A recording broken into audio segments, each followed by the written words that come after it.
up, dude?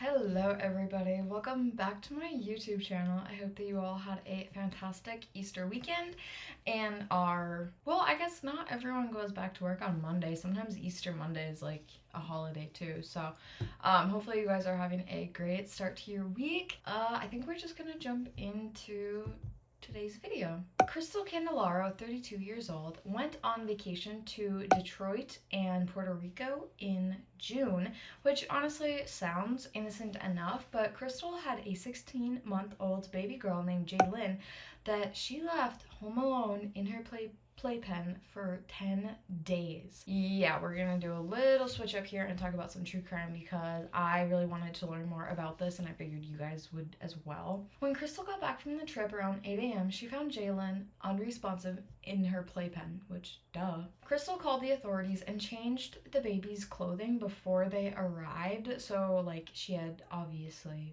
just soiled everything in the playpen. For 10 days she went unchanged and she's a 16-month-old baby. She was with no food, just with a meal because she was refusing. Maybe it's because she get it 1 minute 2 days before.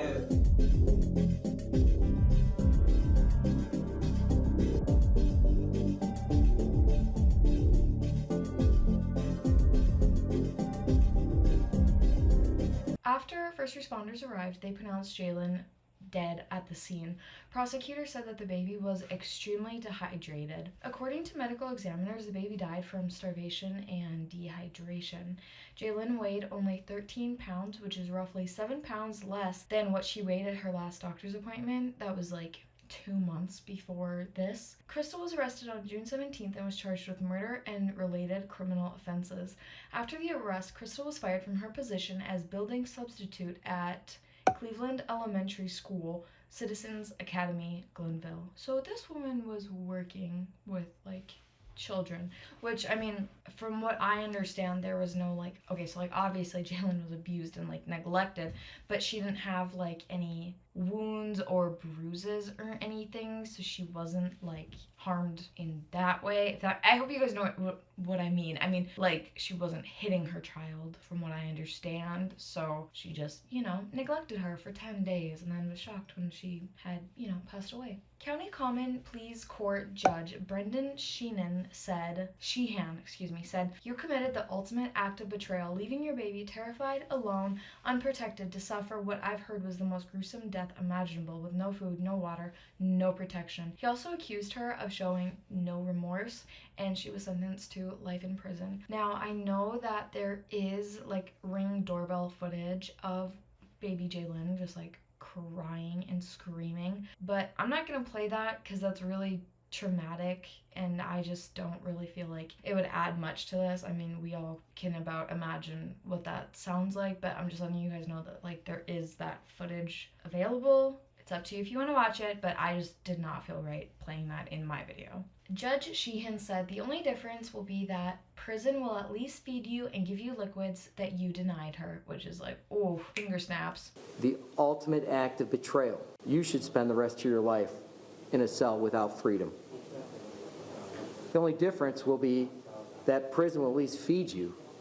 Kristel has an older daughter who was traveling with Kristel's parents at the time. Kristel addressed the judge saying, "I am not trying to justify my actions, but nobody knew how much I was suffering and what I was going through," she said through a Spanish interpreter. "I'm not trying to justify my actions.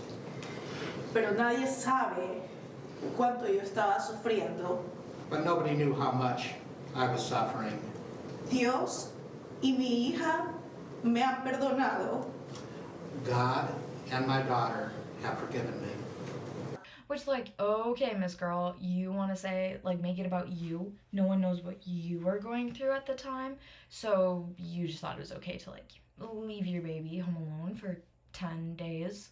What? In an interview after she was sentenced, Kristel said, "I gave my testimony. I took the blame for my actions." No, you didn't. You tried to displace blame and make it about you and say how you were going through a hard time at that time. "I was experiencing emotional stress," she said, adding that she had been experiencing relationship issues with Jaylyn's father at the time. But she added that my daughters have always been everything, my whole world to me, and assured that Jalen is always in my heart and is with me wherever I go.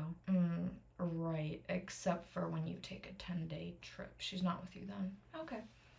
When she was asked about the trip, Kristel said that she had it planned months ago when she was leaving a 2-month hospitalization for mental health issues. I was in the hospital in January and February 2023 because I had emotional and mental problems.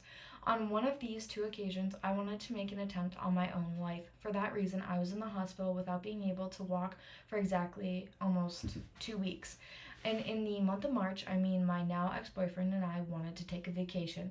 Look, I mean, good for her for trying to get mental health help, but when you're thinking of just, leaving the house and not having anyone watch your baby, I think that's maybe when it's time to get more mental health help. So obviously she was able to help herself at one point, so she can ask for help when she needs it, but in this instance she didn't. Actually, I left for the trip as a result of an impulse that I took, grabbed my 4 things and ran out of the house like when someone is being chased. She said, it's not that at that moment I thought, oh, I was good in Puerto Rico, I was going to be super comfortable. No, I never thought that. I simply wanted to get away from a life of stress, depression, and anxiety.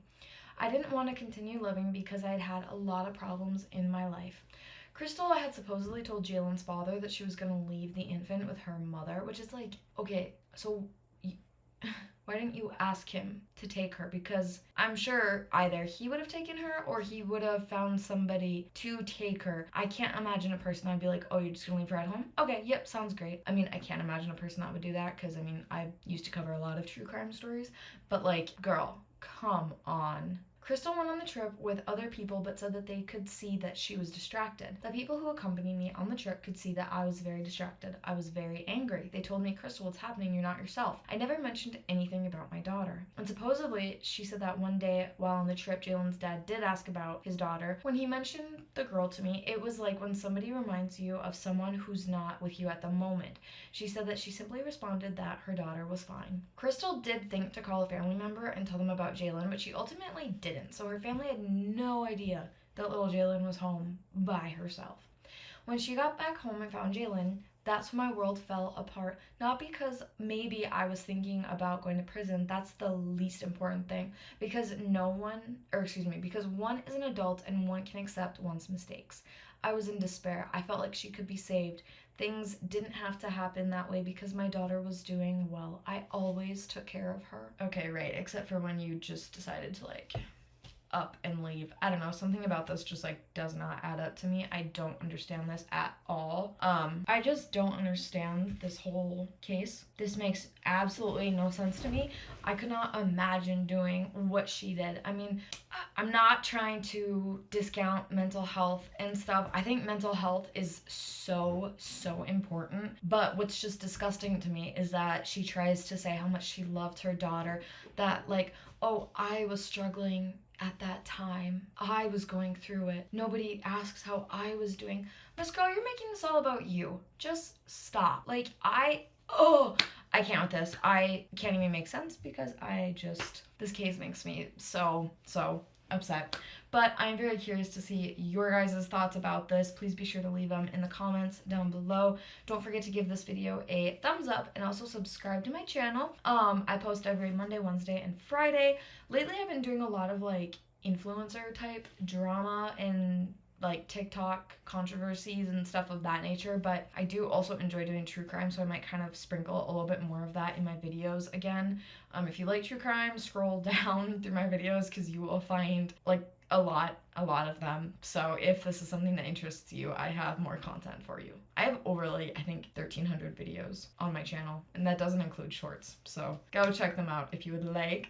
But that is it for me today. Thank you guys so much for joining me and for watching, and I will be back on Wednesday with another video. Bye guys.